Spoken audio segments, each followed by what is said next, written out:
Hey, welcome back. Lawrence and I, the money guys, are here at none other than Jack Nolan's Burger Bar down in Soulard. This place is legendary. We started looking at a couple of places that we wanted to get together. This one came up, and my daughter, the food snob, said absolutely that one gets the vote. Yes. And then the cool part, Lawrence, tell us why we're here and what we're promoting. First off, while we're here, is this is a fantastic restaurant. The owner, Jim, is a great individual. He's a retired fireman. My wife and family, we've been frequenting this restaurant for a number of years. They just do a great job. The food quality is just fantastic. But the exciting thing, Frank, is the burger of the month is the St. Louis Crisis Nursery burger. So I'm obviously on the executive board with St. Louis Crisis Nursery, and we do a fantastic job helping folks in our community. And what they're doing with the St. Louis Crisis Nursery burger is they're donating $1 per burger served in the month of May, which is Burger Month, to the St. Louis Crisis Nursery. So I frequent this place, and I love being able to help folks in our community. And it's just a fantastic menu, and I'm looking forward to continuing to eat a lot of burgers here. Well, if it's only the month of May, I got a lot of work to do between now and then a month to work the crisis nursery. I love that. I love Yeah, the fact that you are a successful businessman, but you found a place that you can give your time, your talent, your treasure in support of local charities doing good stuff. And I think that's an important piece that sometimes people don't realize. Is that hey, we have an obligation to give back to our communities. I love right. that. That's And in awesome. particular, small business owners too. Yeah. They're the lifeblood of what we do. And what we need. It's money well spent and time well spent. I've spent a lot of time here with clients. I spent a lot of time here with family, and it's a fantastic place. And for them to go out of their way and donate to the St. Louis Crisis Nursery, like this is the place to eat burgers. Well, I need to come here more often. It doesn't look that way, but I need to come here more often. It's been too long since we've Yes. gotten together. It was basketball season. Yes. I'm not going to ask how that worked out. We'll just move on from there. But we're looking at midway through the year at this point. We are. We are. We're starting up here in June. Yep. How's the year going for you? It's going good. It's a strange year in that it's different from a lot of other years because the economic indicators don't match what is going on in the community and in the St. Louis marketplace and things of that nature. So it's a fight to kind of figure out things, but we're on the same trajectory. We're gonna with Longhorn, we're gonna fund probably 200 loans this year. Upwards of 30 some odd $1 million, and that's a Big number. yeah, that's a testament to uh, the folks that I work with at the home office, my processing team. I have a virtual assistant now. So we're expanding, we're growing. We're looking to just continue to grow. In my opinion, I keep saying this, St. Louis is a fantastic market, one of the best markets in the country, in my opinion, to invest in real estate. Just the diversity and that. So we are on a great path, and I'm looking forward to what's going to happen in the future. That's cool. It's interesting, you know, whenever Bigger Pockets comes out with their hey, these are the top 10 cities you should be investing in. Part of me feels like hey, we're being slighted, and part of me feels like you know what, let's just keep that a secret because Yes. we know what a great opportunity we have here. So we don't need Bigger Pockets telling everybody about it because we've got our niche, we got our followers, and you're leaving yourself out there. Testimonies to you for the work you do and the reputation you build, your client base that you have, and correct me if I'm wrong. Vast majority of your folks are repeat clients that you've worked successfully with. Yes. Yes. Yeah, you have newbies, sure, but I would say probably 85% of my clients do more than one transaction with us. yeah, And I really work hard. And I think a lot of times it's just about a please or a thank you or a good morning or good afternoon. People have options when it comes to financing. I tell all my new clients, there's tons of money out. That's the easy part. yeah, that it is. But to be able to capture a client and keep those folks and build relationships, and maybe the pricing is a little better everywhere else. Maybe they'll fund transactions that we won't fund, but when folks at least keep me in mind, it is a beautiful thing, and I'm looking forward to spending the next 10 years or so. Then I'm gonna ride off into the sunset. I get that question asked a lot. I'm gonna say this because I think it's important. I work with a lot of out of town investors. Some of them are working with a large online hard money lender, but they lack the knowledge expertise of this town. They don't have the relationships that you have. They don't have the knowledge that you have. It's funny when I talk to out of town investors and I try to explain to them, do you understand you're buying a 120-year-old building? Right. Like they can't conceive of a building that old that still has functional life.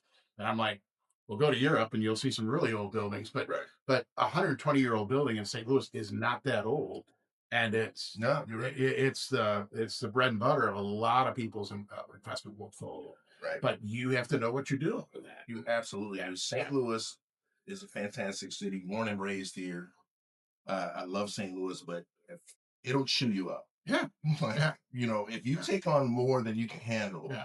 the St. Louis market, in particular South St. Louis, and now we're funding a lot of transactions in North St. Louis. And you're right, 120-year-old house, and a lot of these houses have been vacant for 4 or 5 years. Oh, So yeah, you have to touch every yeah. bit of, every single square inch of that property. You start from scratch, and we've seen in the past, we've gotten away from it, but listen, new investors, it's a marathon and not a sprint. Right. We are, you don't want to cut your teeth on a 120-year-old house that's been vacant for 5 to 7 years.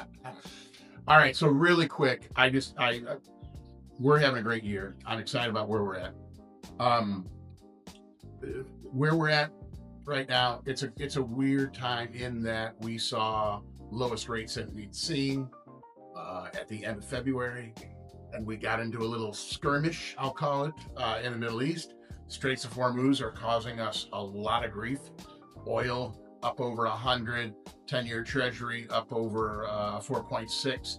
These are all critical places that keep money flowing smoothly, but it also mentally messes with people's psyche with, oh, I'm gonna wait. Oh, I'm gonna wait. I'll throw this out. Don't wait. Real estate only is going to go up. Get in while you can. If it's the right property at the right price, you got to make the move. You can always refinance. That's the beauty of our business. But I will say this: things are strong. I have seen a lot of activity this year. I'm ahead of plan, which I'm thrilled about. And the opportunities that I think we have in front of us, if we actually get the Straits of Hormuz figured out, watch out. We're going to see a boom. So with that said, we want to jump into this episode. We're going to bring on a couple of special guests. I'm excited about these guests. Yeah. I really am. This is a cool opportunity for us to introduce to you guys what I will call the first couple of real estate in St. Louis. Yeah. All right, so we are doing something a little different today. Normally we bring on one special guest and highlight their business, but we have two people in today, and this is a husband and wife business, which is very cool. I refer to them as the first real estate family of St. Louis because I believe that. They are a very cool model to look at in terms of a husband and wife involved in their business. The first time I think I met them was at Rich's meetup, his Gateway meetup down at the Mac Bar and Grill, and there's they got a couple of kids sitting there doing their homework or something, on a weeknight. But I think that's cool. I think there's so much to be said for, and I'm a product of it, of seeing your father work in a business and learning from them, and then later on that effect. So you guys, I can't even begin to explain all the things that you've done, have done, and are doing. So please give a little insight into your business and where you're at right now. Well, first, thanks for having us on, man. This is a lot of fun. So where we're at right now is we have a 10-man team. I built an in-house team of rehabbers. They work with us full time. We buy the vans, we buy the equipment, we invest in our people. So I like to hire guys that have strong character, and need opportunity, looking for some real solid, foundational career in their life, and then I train them and I pour into them, and that's got me a really awesome crew of 10 in-house guys that have been with me for years and years. And so these days, what we do mainly is I'm out here hunting deals. We buy them. My in-house team, we do everything in-house, fully remodel them, and then we turn around and we resell them on the market with our awesome agent. Yeah. So Nick, go back. Like, I think you said 2014 was your first year in the business. You were a itinerant handyman, That's right. How did you get started? So I went to Vatterott in Berkeley for residential electrical way back when I needed something to do. I had no mentor, no guidance. I knew no entrepreneurs. I knew no service-based business providers. I started literally walking into the living room asking my mom, what the hell should I do with my life? And she said, well, I think electricians make good money. So on I was. She was right. Smart lady. And so I went on up to the financial aid office at the Berkeley Vatterott, and I pushed until they let me in. I graduated there, and then outside of that, I started a handyman business, pretty much doing what I knew.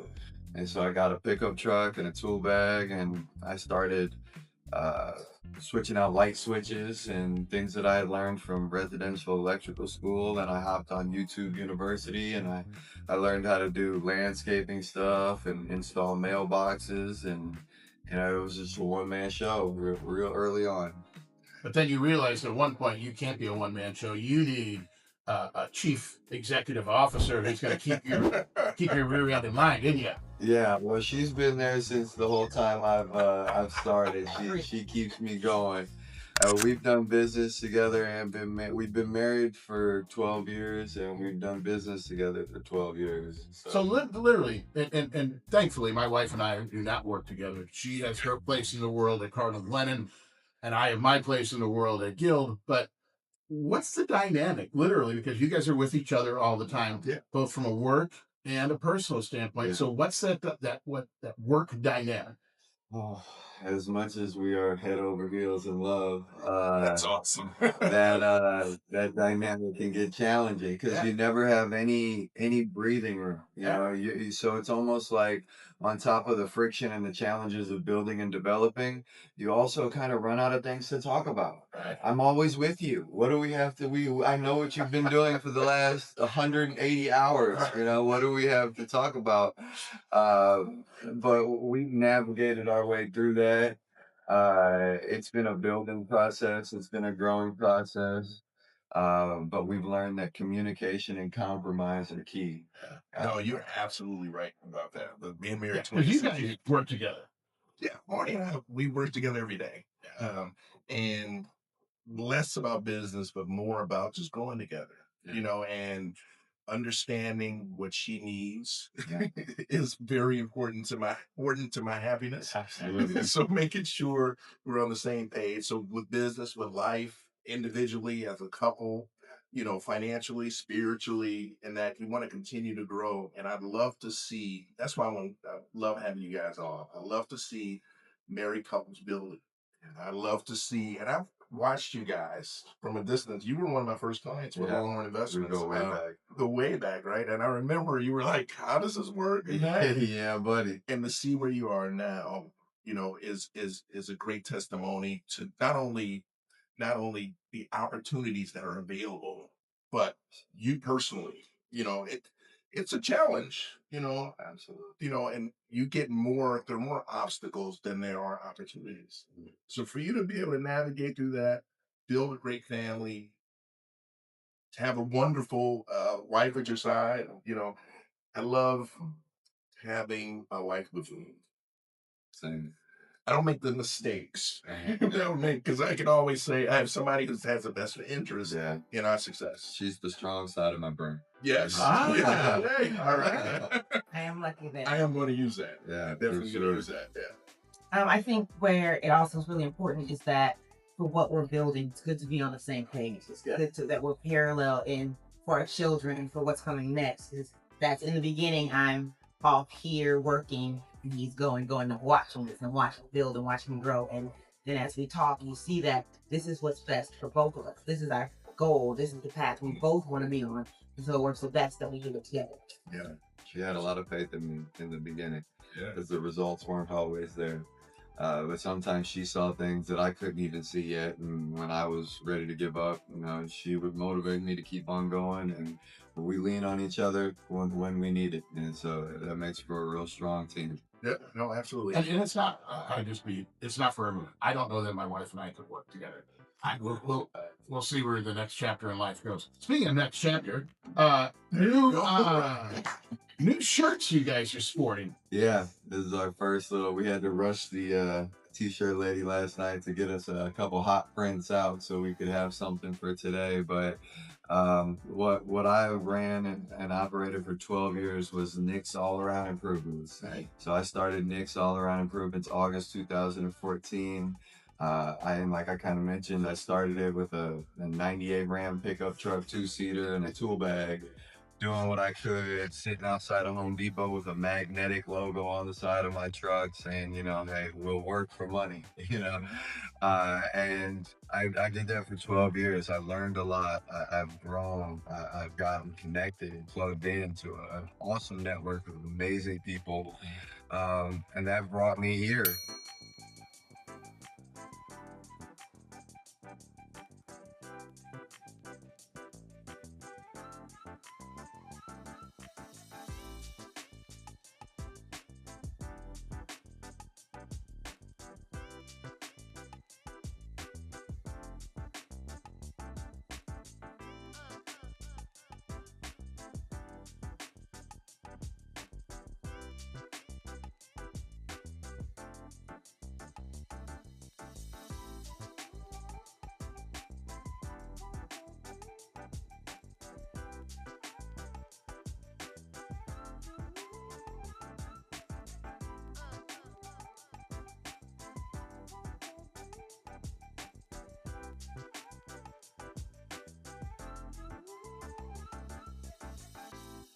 Next Chapter Home, which will become the premier reseller of residential properties in established neighborhoods that have been fully remodeled. And we're going to soon be doing over 100 a year all over the St. Louis metro area. And when I pulled up today, that pickup truck is no longer with you. You have a pretty nice ride now. Yeah, no, thank you. I've been through a few trucks since the 98 Ram, for sure. You know what I've seen too is I've seen some Facebook posts and that when you're completing your rehabs, they're complete. Yeah. Meaning every every nook and cranny. Like you are really doing a great job, and you're not just throwing stuff together.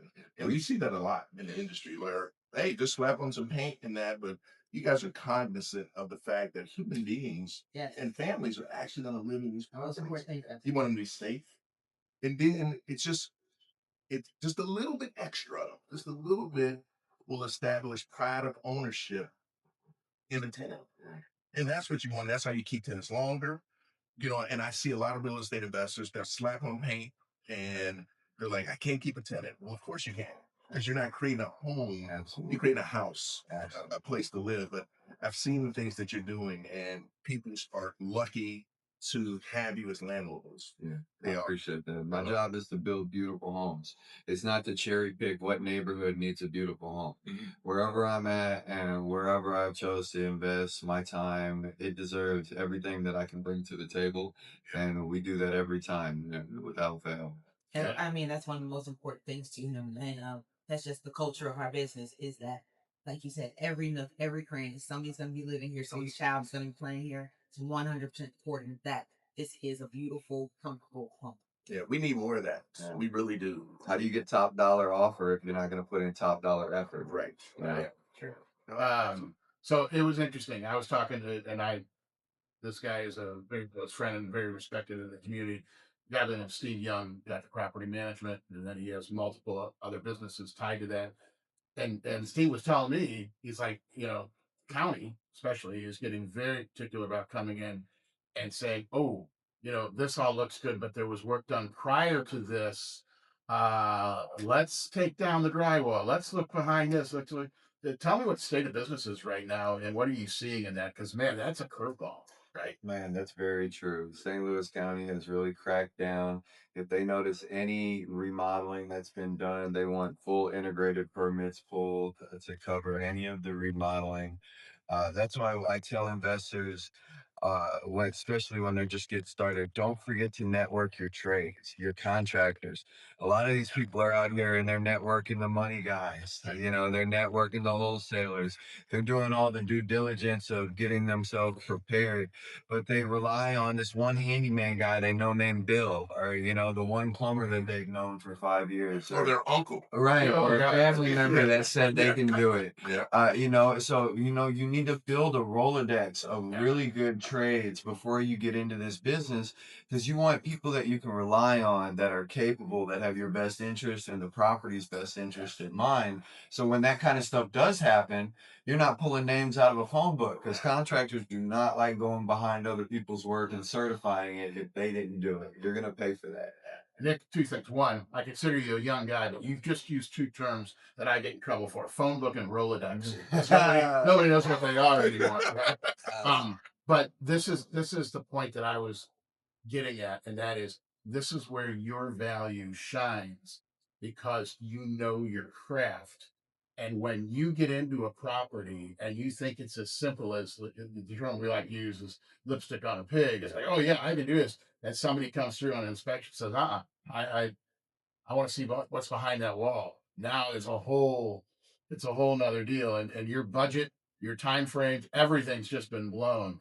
And what it's going to happen is it's going to separate the premier, which I consider you guys, from the average or mediocre, and that's going to show. And somebody might say, "Oh yeah, I got a bid from those guys, and it was high." That's because they see everything. I tell clients all the time, I'm listening. You get 3 bids, the lowest one, throw it out. Probably the one you don't want. Yeah, that is absolutely. And yeah, I can get my uncle to do it, and a couple of guys, and it'll take me 8 months to do a job. But if you pay the right person to do that job, the right organization, they're out in 3 weeks. Oh, yeah, for sure. And it'll pass inspection. Yeah, absolutely right. Yeah. No, I've seen flat crackdowns in St. Louis City, in St. Louis County, and I think it's a good thing. Agreed. Because again, human beings are actually living in these properties, like families, children. Right. Like, and yeah, I want to make that distinction. I am not saying that we shouldn't have building standards. We absolutely should, because we don't want to your point, we don't want to be putting a family into a house that's a problem, right? But there's some curveballs coming. It adds challenges to the industry for sure. It definitely does. The right inspector on the wrong day, or the wrong inspector on the right day. Yeah. You change your day. So whatever combination of that you get that day, for sure. So next chapter, you guys are. Let me just ask you, your focus. You said, are you moving more towards the county at this point in some stuff? So that's my market right now. As I come up, I kept my early business very localized. I found a place that I could be successful, and I grew in that market before I chose to really expand too much. But in the future, doing over 100 houses a year, we're gonna widen and reach. So we'll end up in any good neighborhood near you, and we'll be selling a really awesome product. So come to Grantwood. We'd love to have you in Grantwood. That'd be awesome. I'd love to see that truck in my neighborhood. Yeah. Too cool. Well, I tell you what, this is some good stuff. I like the journey that you guys are on. Again, I've been paying attention. It's fun to see you guys grow. It's fun to see also the seminars that you do. Yeah, I think that is very dynamic, because you explain how that whole process works, because I think it's invaluable. And I really think that you guys could do that once a week. Yeah. And I'm understanding with basketball, sports, and family, I know you need your time off, but it's a lot of value that you guys are bringing, where you're letting individuals know like how you dissect a property, as far as, hey, we need to do this and we need to do that, as far as getting a property from ground zero to ready to go. Yeah. Man, giving that knowledge back is so important to me. I put on those seminars after I did one of the Buyers Club speaking positions. So I I remember that. spoke It was with about a Buyers year and a half Club ago, right? about a year or two ago. How was that? First, that experience talking in front of 200 people. I had never given a book report in front of a class of 15, and so to stand up in front of 250 people or so, it was super intimidating. But I've gotten to where I'm at off of transparency, being genuine, having righteous intentions. And I stood up and I started my entire pitch with that. I walked up there and I said, "You all look nervous. Everybody in here needs to calm down, okay? This is gonna be fine." And I just took ownership of that pressure and those nerves, and then I just went for it. And I wanted to remember that what my intention in here is to not look cool, but to give the knowledge that I have back.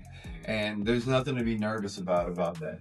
You know How what I much mean? now So when you're telling your truth and you're being transparent and honest, you don't have to worry about it. Absolutely. And I really, really love doing that. And then after that, I came up with the idea, these investors, they need to see it done right. Even if I can't teach you in half a day how to rehab a house, I can teach you what it's not supposed to look like. And so that was my goal when I got these investors over here. I wanted to show them what it really was supposed to look like. So I took guys to a house in the very beginning stage. So I had it gutted, walls open, bathroom walls, kitchen walls, everything opened up. And we walked around the full house and I took questions and I explained the process. And then we broke for lunch and then we would go to a finished property, one that I hopefully had sold already, but at least on the market. And we would walk around and I would say, "See, when the wall was open and I was talking about this is what that comes out like." And my goal there was for them to see the process start to finish and understand anything that they wanted to know about why it happened that way, what it was supposed to look like. So if your contractor comes in carrying the LVP and the light fixtures and the kitchen walls are still opened up, you might have a problem, at your house. Another thing too is your job sites are very neat. Oh, yeah. And I'm going to tell you what, I see a number of projects, but seeing those projects, I can tell how they're going to turn out just the way that the progress looks, where you can't get through or you can't move. You're putting flooring. Do you paint before you put flooring down? And, you have multiple trades banging into each other and that. Just the setup and the prep. When I see because I've seen some of your things online, I'm like, wow, that job site's very neat. Yeah. Also, Nick, as far as how he even sets up, what I actually love the most about how he does things is not only does he step by step with his process, he's always structured. He can explain it. He teaches it. It's most important to him. He's not only making sure it is done in a way that he can do it, but that someone else can. He's always thinking about how can I help the next person get successful? Right. What process, what steps can I implement, and they can too. So he's not just thinking of this for myself. He wants to give it back to the next person. He wants to make it in a way that the next person is also able to do it. And I love that he thinks that. And that's beautiful too, to do that. Even with what I do with Longhorn Investments, the clients, like my retention rate is 85%. So the clients and the folks that I've built to the point where they've outgrown me. Like I have a number of investors like, no, once I got a $2 million line of credit now, this and that. I'm okay with that, because the referrals and that. And it's about giving back. It's about creating an opportunity for folks that don't think that they are capable, creating that opportunity for them from a financial standpoint, seeing those guys, seeing investors go from husband and wife working the same job to full-time real estate investors. They're in Hawaii for vacations and things of that nature. That's really what it's all about. You gotta give back. Absolutely. And it's okay to make a good living, be able to take care of your family while still being able to give back. Absolutely. Yeah, I've created a structure and a process that's easy to teach because it's been created out of necessity, not need to educate.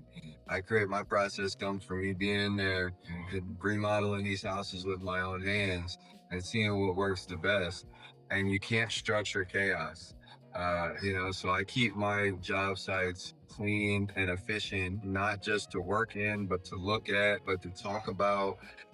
Because how can I relay a clean message in a chaotic environment? You know what I mean? Well, so every day we're cleaning. At the end of every day, we're cleaning and organizing, and I make that a part of every day, so it doesn't become an overwhelming thing to deal with at the back end. Well, and I'm going to throw this out. If you got an inspector coming in to inspect something midstream, and he walks in to a mess of a house versus walks into one of your rehabs, right there changed the tone of what that person is looking at. It's like, all right, this guy knows what he's doing. This house is in order. I'm going to find stuff that's in order and not chaos, right? 100%. I would tell you a little nugget too that a lot of people don't know. I moonlight as the occupancy inspector for the village of Hammond Hills. I've been there since 2014, and I'm telling you from an inspector standpoint, I'm like, what? I'm like, nope. This is not even ready for me to inspect. Yeah. I'm out of here. You know, and from an inspector standpoint, you don't want to create a list for the investors of what they need to do. The contractors at a certain point, like, hey, you need to know exactly what we need to do to get this property up to code. So a lot of people don't know that. I've been with Hammond Hills since 2014. You know, I've seen that municipality grow. It's a great municipality, but the mindset of an inspector is like, nope. Like, you can immediately turn an inspector off and make the process horrible. Like an inspector, I can make the process difficult for you. Oh yeah, you can. Yeah. But for the folks that come in that do a great job, they understand. Again, it sounds silly, but human beings are going to live. There's probably children. You know, the importance of having a GFI. Yeah. You know, that's a big deal. Absolutely. Like, people don't understand the safety of it. Yeah, absolutely. Well, I tell you what, this has been fantastic. You know, this is going to be one of my favorite episodes. You know, I love you guys' journey. I love what you're doing. You're aligned with the right folks, people that are well respected in the market. Thank you guys for coming on and sharing that information. We have to do this again. Absolutely. You know, and I'm looking forward to the next chapter. Absolutely. So, obviously, if there's anything you ever need from me, you know, or Frank personally, just feel free to give us a shout. We have to talk about AAU basketball. Yeah. We have to talk about that. I got a 6'2", 13-year-old. And so you kind of have to talk about that. I'm excited where he's considering going to school. I'll just say it personally, and I won't go any further than that. Yes. We have to. He's still in 7th grade, so we got a little while to go. So we got to get through 8th and figure out what 9th is going to bring. But you know, some of the elite private institutions, they start in the 7th grade. Yeah. I know one that starts in 6th grade. Hold on, guys. That's another discussion for another day. Yeah, but it's great to see that journey with athletics. You know, and basketball, listen, to excel in basketball is not easy. Oh, no. Because it's a global sport now. It's just not like, hey, you know, nothing's given anymore. Yeah. From that standpoint, you have to really work. You know, being 6'2" in the 7th grade, that's okay. Yeah, that's a good start. He's blessed. I mean, he's good. And he's been developing, and he's committed. And you know what I like? You know, I'm an all-in kind of guy, and so I'm talking to him like, listen, you want to go to the NBA? Let's realistically talk about that. Let's put that on the goalpost. Why are we going under that? You know. And so he's committed, and even if that doesn't continue to be his dream, to watch him be dedicated, to watch him have passion, to watch him commit his time at 13 years old to being successful at something, those are the things that I'm looking for out of this. You know, if he goes to the NBA and becomes an awesome NBA player, I'm going to be in his corner for every step of the way. But if he doesn't, I'm going to be in the same corner, and I want to raise an awesome, driven, motivated, hardworking young man, and this is doing that for him, and I couldn't be prouder. When we started young sports, you know, when it's like herding cats out there at a young age, it was a little chaotic. But now that it's older and I can see his passion and his commitment and his game, it is literally one of my favorite things to do in my entire life right now. I go to his practices and I'm like, not just there, I'm watching him because I'm watching him push past himself. I'm just so proud. And I'm probably, that's what Lawson is is finishing his junior year in high school. He's starting point guard with John Burroughs. And the one thing that sports will do is that people don't realize, it introduces you to different people. Yeah. How to interact with different people. Yeah. Different races, different cultures, Mhm. you know, the whole thing. And like you said, you push yourself past your capabilities sometimes.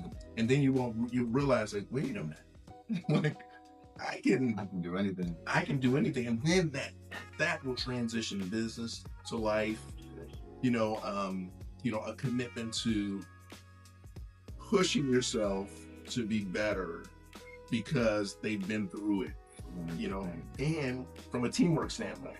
Like, Yeah, working with other people. it's not basketball, it's not golf, Yeah, or not tennis. Like Yeah. you're not going to succeed without the other four guys. absolutely. So give up a good shot or a great shot. Absolutely. You know, defend, talk on defense. Let me stop. We will be talking about that. We wound you up on the basketball. We did. That's right. Yeah, we're leaving here going to Cape Girardeau right now. We got an hour-and-a-half drive to make a 3-game tournament today. So. All right. Well, we can't hold you guys up any longer, but we're excited about the next chapter. Figuratively, literally, that this is good stuff. And so glad that we've got you guys on. You and I talked about getting Nick on like a year and a half ago when we were sitting on another patio in Soulard, and now we finally made it happen. Yep, absolutely. And special thanks to Jack Nolan's. Yeah. Literally, in my opinion, the best burger in St. Louis. But not only that, surrounded by really good people in a great community. You know, that's the thing about it. And then obviously the burger of the month is the St. Louis Christ Nursery Burger, you know. So we're excited about that. And I tell you what, you guys get on the road, have a safe trip. There we go. You want to win? I'll have a crisis nursery burger for both of you while you're on. Thank you. That's what I'll add to the thing. All right, guys, we will look forward to seeing you on the next episode of The Money Guys. And until then, have a great summer. Here we go. Money, making crap for